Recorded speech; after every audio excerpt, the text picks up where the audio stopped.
colline, au milieu des véhicules de transmission militaire, nous contemplions. Sa tête penchée sur mon épaule. Le soleil se couchait sur le miroir atlantique. Je me souviens, le plus désagréable dans les journées à la plage fut les repas. Avec le vent, on mangeait autant de sable que de pain. Ça croquait sous les dents. Je me souviens de ma jeunesse où l'on se rendait en famille à la plage de Saint-Paul-sur-Mer. On y allait en vélo en pluie indienne. Chaque membre de la famille avait son vélo, sauf les deux petites sœurs qui étaient dans une remorque avec le matériel de plage et que papa tractait. J'ai passé l'après-midi avec mes frères et ma sœur. Nous sommes montés à bord du bateau amphibie qui existait pendant mon enfance, c'était bien. On voyait de loin la côte anglaise, je crois. Je me souviens des premières vagues, les galets, le sable, la peur de l'eau, l'attirance, la peur de couler, mais l'envie de flotter. La nuit, on entend le bruit des vagues contre les rochers. Enfant de presqu'île, j'ai appris à pêcher les crabes avec des copains. Des appâts faits avec le reste de poissons les attiraient comme des aimants.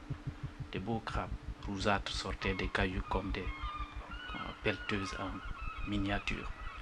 Ils partaient à l'assaut des appâts attachés sur de longs fils de laine très résistants. Nous attrapions une bonne dizaine de spécimens qui finissaient tous dans une marmite de soupe bien épicée et nous nous régalions. Lors d'une journée à la plage, je me souviens d'avoir fait un château de sable, seul. Mais je n'avais pas vu que la mer commençait à m'entourer. Heureusement, mon père venait à mon secours. En ce temps-là, je n'avais pas encore peur de l'eau. Je me souviens aussi de cette fois où ma sœur et moi, on essayait d'attraper un ballon de plage. On tentait en vain de l'attraper jusqu'à ce que l'on n'ait plus pied. Papa criait « Revenez, vous allez vous noyer !» Et on regardait d'un air désolé partir notre ballon vers d'autres horizons. J'ai un jour, à Mers-les-Bains, vécu une mauvaise expérience. Tout en étant proche du bord, je rencontrais beaucoup de difficultés à rejoindre la plage. Ma famille me regardait et je ne voulais pas montrer de signes de panique. Je savais pourtant que me forcer m'empêcherait de les rejoindre. C'est plus tard que j'ai compris l'influence des courants marins. Aujourd'hui, heureusement, je suis là encore pour vous raconter cette petite aventure. Première journée au bord de l'eau, dans une autre ville, parti avec des voisins, je me suis ouvert le pied dans les galets. On n'a pas ça chez nous, sur nos plages. Ça a fini à l'hôpital pour être recousu. Et le reste des vacances allongées à regarder mes voisins s'amuser. Une fois, en me promenant avec mon oncle et ma marraine, en courant sur le sable, je suis tombé sur un morceau de coquillage qui m'a coupé au genou. Je porte depuis ce jour une petite cicatrice. J'avais environ une douzaine d'années. J'ai toujours eu un rapport étrange avec la mer en me baignant. Sujet à vertige, je ressens la même chose en m'éloignant du bord. C'est un souvenir d'enfance que je ressens encore aujourd'hui. En prenant un grand bateau pour la première fois, j'ai découvert son immensité, sa grandeur. Lorsque nous avons pris la mer, plus le bateau s'éloignait du port, plus il me semblait petit, fragile. Je suis née d'une vague, un soir de tempête, bercée par mille et un cris d'oiseaux. Oui, je me souviens.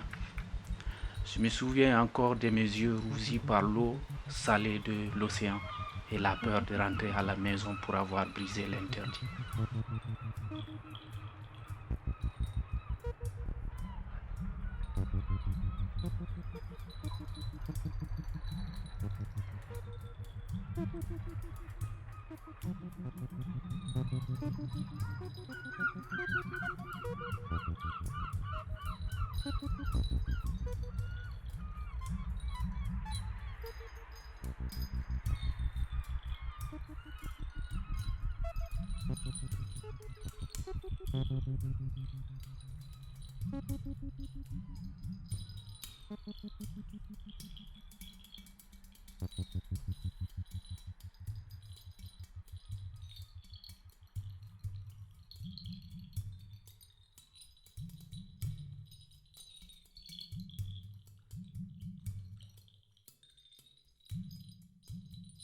Clic, clac, cloc, clic, clac.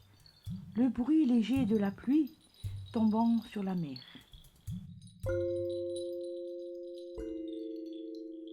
Libre comme le poisson dans l'eau, je vois la mer danser au son du vent. La mer reflète. Le sable chatouille mes pieds. J'aime regarder l'horizon.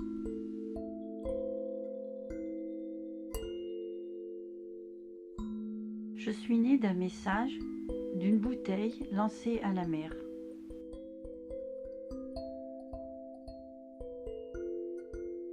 Les cheveux au vent, un groupe de personnes contemple la mer.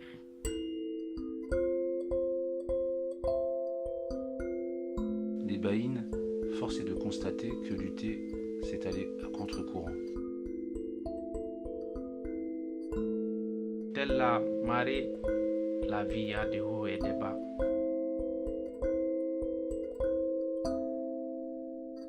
Les algues accrochées au rocher comme une moule à son pieu. Ces vacanciers qui, en regardant la mer, n'en voient pas la fin. Étouffée, la mer nous observe. Les poissons pleurent dans la mer épuisée. Ces vivants nous disent stop pour tous nos déchets.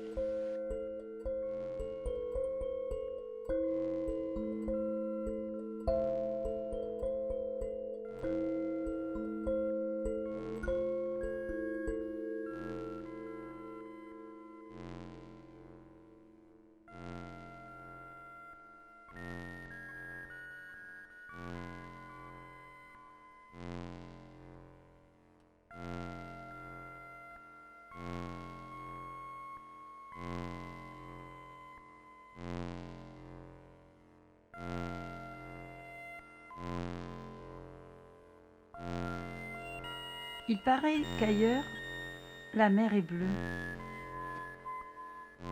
Il paraît que la nuit, la mer vit. Il paraît que sous l'eau, le bruit est amplifié. Il paraît que l'océan est à l'infini. Il paraît que dans la mer, on trouve des bouteilles. Il paraît que le soleil se couche dans l'eau.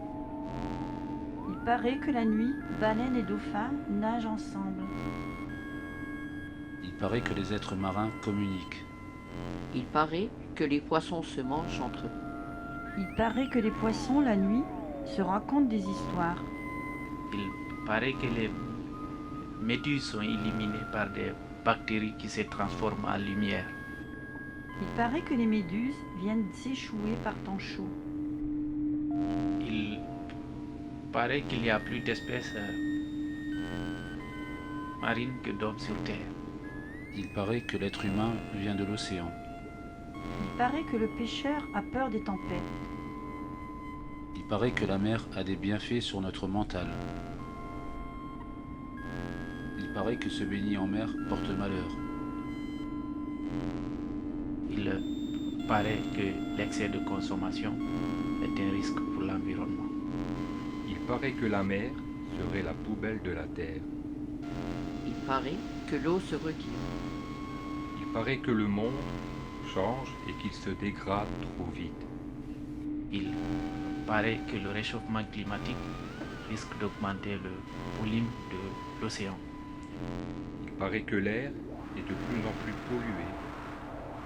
Il paraît qu'on produit trop de déchets.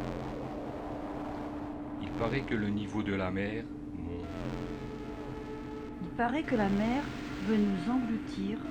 Il paraît que la terre ne pourra pas nourrir tout le monde.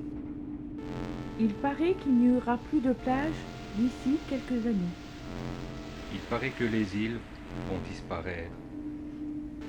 Il paraît que nous pourrons vivre sous l'eau. Il paraît que toutes les femmes seront transformées en sirènes. Il paraît que dans la mer du Nord, on trouvera des icebergs. Il paraît que les moules sont déjà cuites. Il paraît que les méduses nous serviront de parasol. Il paraît que le monde se meurt. Il paraît que sous la mer, on trouvera un monde meilleur. Il paraît qu'un jour, il n'y aura plus d'océan. Il paraît qu'on va devoir modifier nos habitudes.